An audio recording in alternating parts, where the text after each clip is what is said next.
All right, welcome to the day two of the October Stairwell Challenge.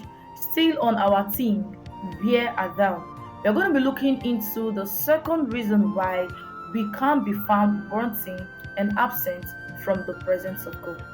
The first we discussed was self guilt and self condemnation, knowledge of sin. Secondly, is thus, and most of us are very ignorant about it. The second is this drifting away from the will of God. Drifting away from the will of God. St. Paul said something in the book of Romans 10 1 to 3.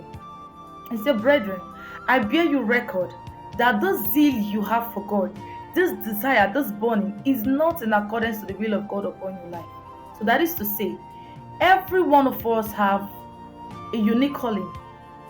Every one of us have our specific instruction, our own prophetic destiny, our own office, and our own calling. But the problem is this: when you drift away from that which is the will of God upon your life, and you begin to desire something that God has not called you into, you are definitely drifting away from the presence of God. So this is the mathematics. God has called you to be a power bank. Are you seeing this? But then, instead of you to embrace your process and embrace that calling, working diligently in it, trusting the process, you left your place of making and your place of process, and you are desiring to be, let's use a brush. But this is not what God has called you into. Maybe this is what men assume that you are. This is what men are saying that you are, but this is not what God has called you into. God has called you to be a power bank, to power nations and generations. But instead of this, you are desiring this. Maybe because men are overrating this, and this is resulting to you drifting away from the presence of God. When God comes down to find you amongst the power bank which He has ordained, which He has created, where will you be found? It is not bad to desire great things, but it is bad when you are desiring something that is not in accordance to God's will in your life. It is bad when you are working and wasting your time doing something, desiring and burning, doing something that God is not in support of.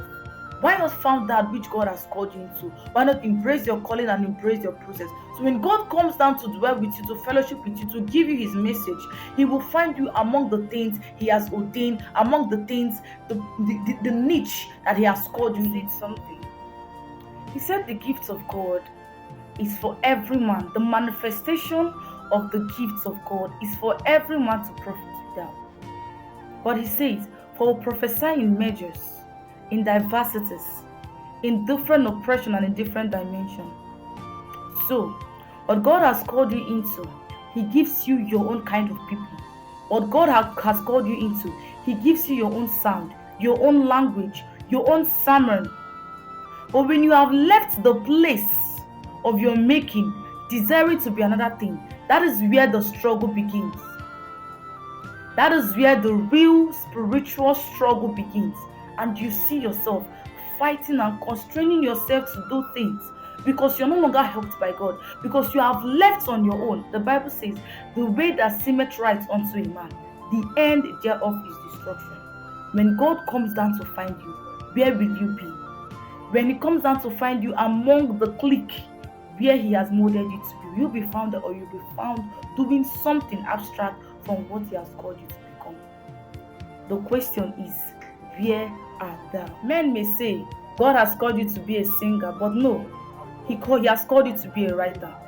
Men may say God has called you to be a global voice, to be an international voice, but He's actually calling you to the village.